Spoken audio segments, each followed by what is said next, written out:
I hope you're both in very good health. Doug, I heard about your hair implant. You look beautiful, man. You look beautiful. John, your calculator implant. Was it necessary? Oh well. I gathered the courage and I contacted my interdimensional counterpart. His name is Retrac. I have yet to meet him. We agreed on a rendezvous at station ASIDE and me at BSIDE. I've heard here that it is a famous location. Some 20 years ago, somebody did something very famous in ethics here. I don't know his name. I pity the poor soul, though. I heard he rambled at length. So, to talk to Retrac. Go in there and sit down. Just shut up and sit down. Okay. Station ASID. Oh, sit right here. Hi, I'm Retrac. Woo! How are you, Carter? Hi. Good to see you. Thank you so much for your time. Yes. You look exactly like me, except for, well, a lot of your features. So let's jump right into it. Can you tell me a little bit about your culture, your lifestyle? Yeah, we have it. At least I have it.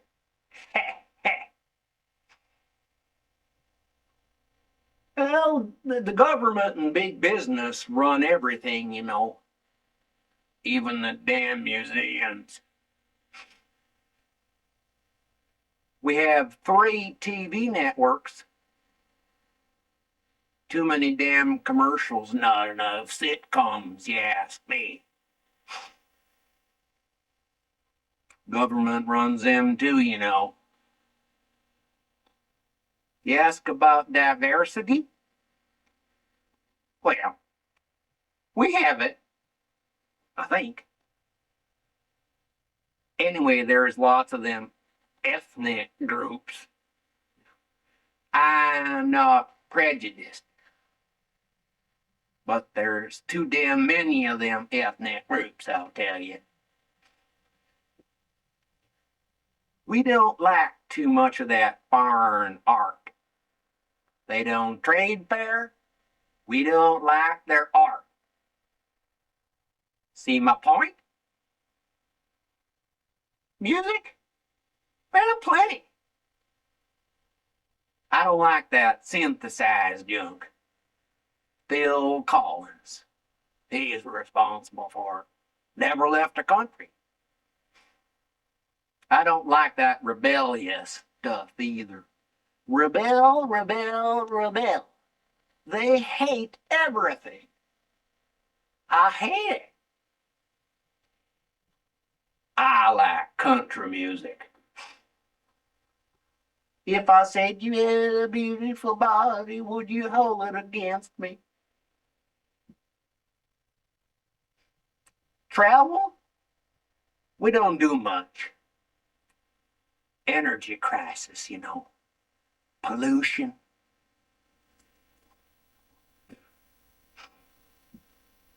Besides, I spend too much time on the road anyhow, to and from work. What do I do for fun? Gambling. Government pays for it, Should. I pay 65% in taxes. Nah, heck. Our kids do seem to grow up angry. No wonder they're in all of them gangs. I see. What do you do to relieve stress?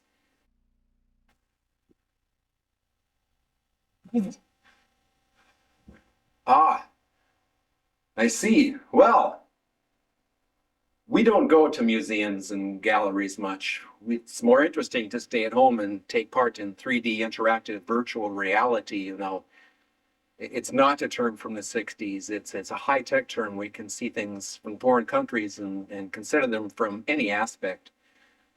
Uh, there's some disagreement over what is appropriate art internationally, especially considering live art. Our homes are all set up for video. We don't travel much to work. We can work from home easily. We have these neat holographic panels in our house. We can select any electronic display that we want to see for as long as we want to see at most resolution. Our robots keep talking to them, damn it. I can see why people dislike robots for displacing workers. I think that they are not as intelligent as mankind. With our international video, we are acquainted to many more cultures, and I think because of it, we are probably much more tolerant. But still, there is so much electronic mail being used, I think most people aren't comfortable speaking face to face. Our quality of life has improved. We're more concerned now, though, about international affairs such as human rights, poverty, the food supply, population, and housing. And how is the population and the housing there?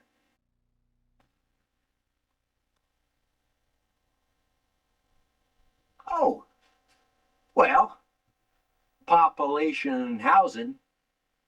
We do have a lot less kids around here than before. You look around. People who have kids all seem to be kind of older than they used to be, too. I read the population is a lot less than it was 20 years ago. A lot of them probably gone from AIDS. That's what government has a list of those people who have that HIV thing. We completely stopped the damn immigration. That helped a lot too. Seems we have more older people now. Not enough young people to pay for that Social Security. Heck, like most things, the government pays a lot of it. A lot of old people just want to die. Ostracized, like some kind of southern buffalo. A lot of the lucky ones get to live with their families, the extended families that they had 100 years ago. Moving, yeah, population moves, but it seems to be the people who don't have the technical stuff. They move around, and they find jobs with agriculture, farming and stuff like that. Big farm, it's all left anymore. We have less houses, I'm told, and the price of the homes is coming down through supply and demand, like everything else. Don't look at though. Don't look. Like everything else, there seems to be the rich and there seems to be the poor, and there ain't a hell of a lot in between. I should be glad though, because I suppose I could be one of them homeless. God, the government's buying them tents. You imagine? Population growth due to better education about birth control, and in particular about the reversible sterilization techniques, I suppose. People are living longer here, mostly due to improved health care. Our Social Security program was completely revamped some 10 years ago. Because people are living older now, they work longer in their lives, and the longer they work, the more they're subsidized by the government to do so. They work as consultants to businesses, to daycare, to schools, etc., and I think that that's very neat. But thank God for IRAs and 401ks. People are moving here too, but not as much as before. They have moved to wherever they wanted to live, because of international and local and telecommunications. I think people can do anything that they want to simply from the convenience of their own homes. Desalination of water, I think, has improved tremendously the aspects of living in California, if that's what you want. But regarding population, it's not the number of people, it's the lifestyle that they live, I think, that's important. I better get on here. Anyway, what about the educational systems there where you're from?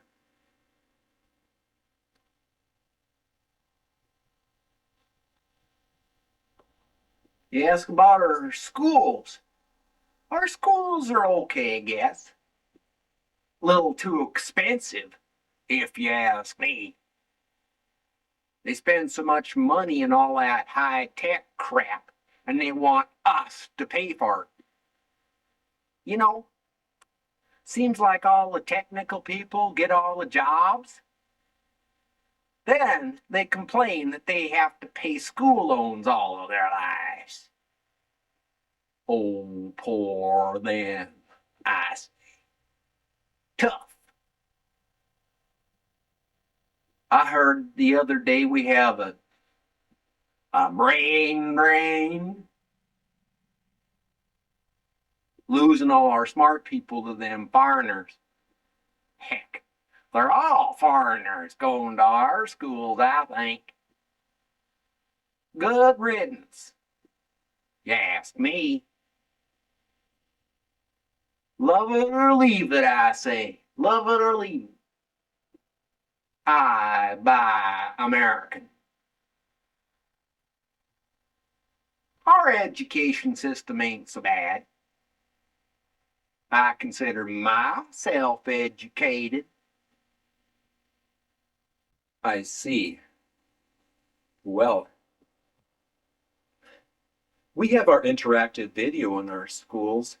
We can take lessons from home or even from foreign countries, and we can use automatic language translators if we don't understand their languages. There have been many educational breakthroughs. But probably one of the most important is that we now look at things differently than we used to, say, 20 years ago.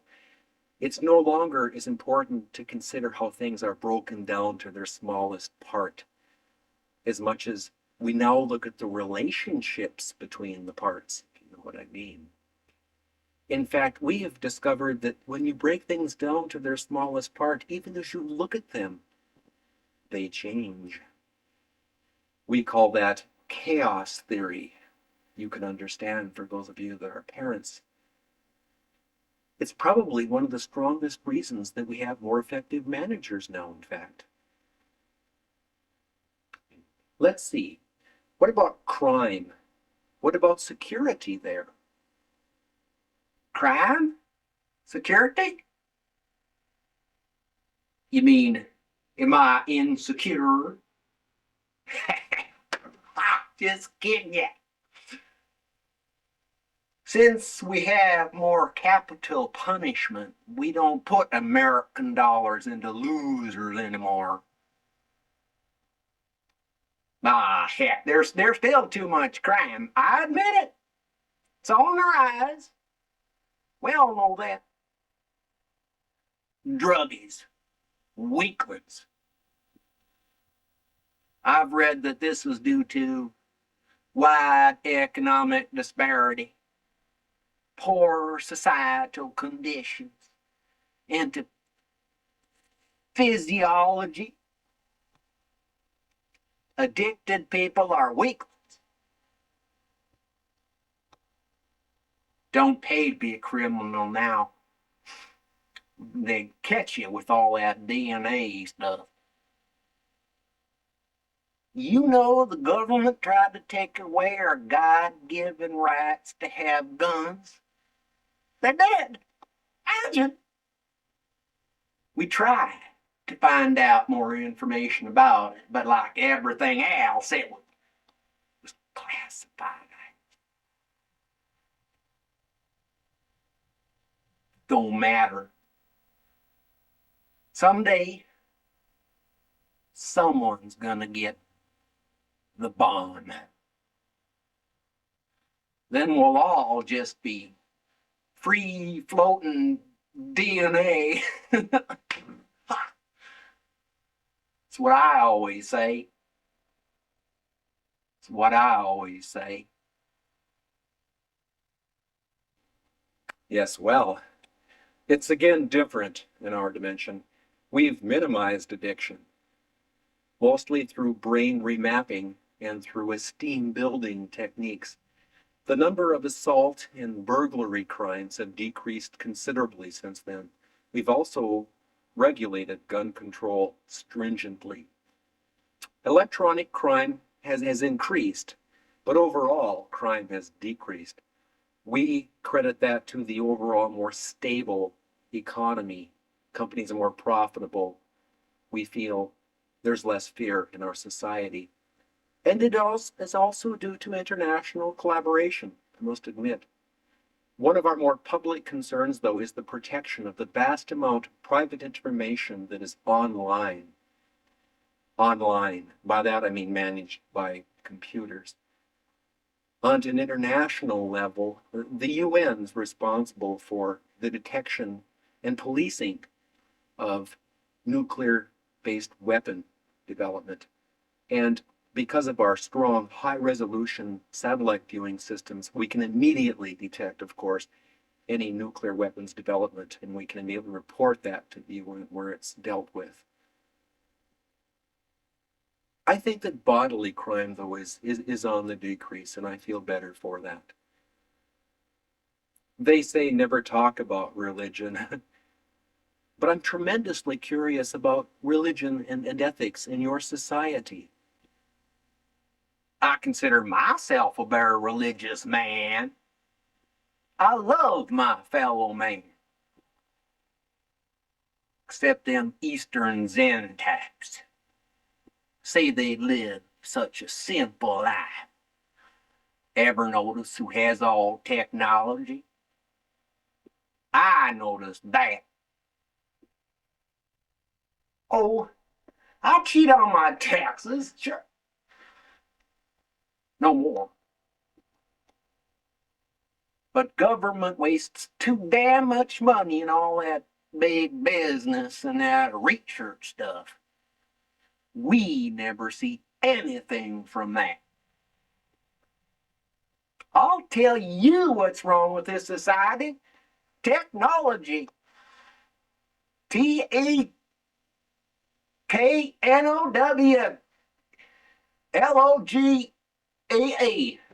That's it. Only the rich people have it. Look at what they're doing to people's cells. They want to clone them.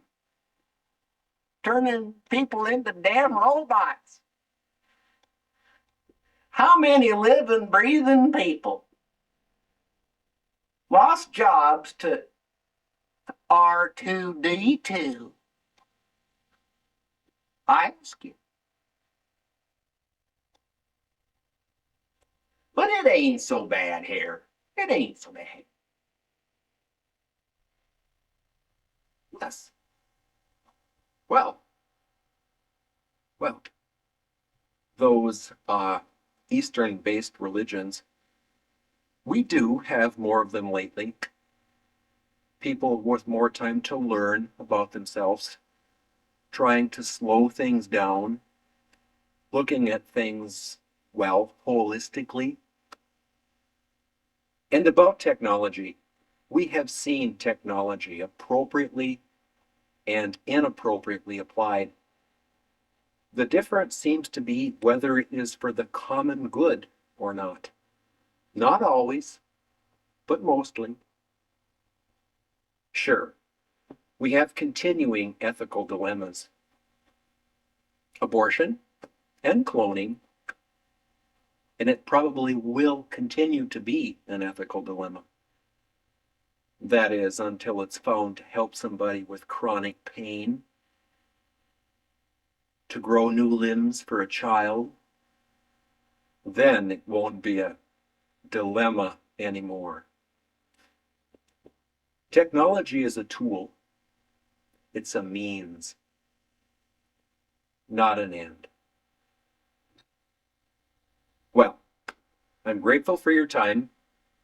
I'd like to talk to you further sometime. Listen, if there's anything I can do, send me electronic mail. I'm serious, okay? Please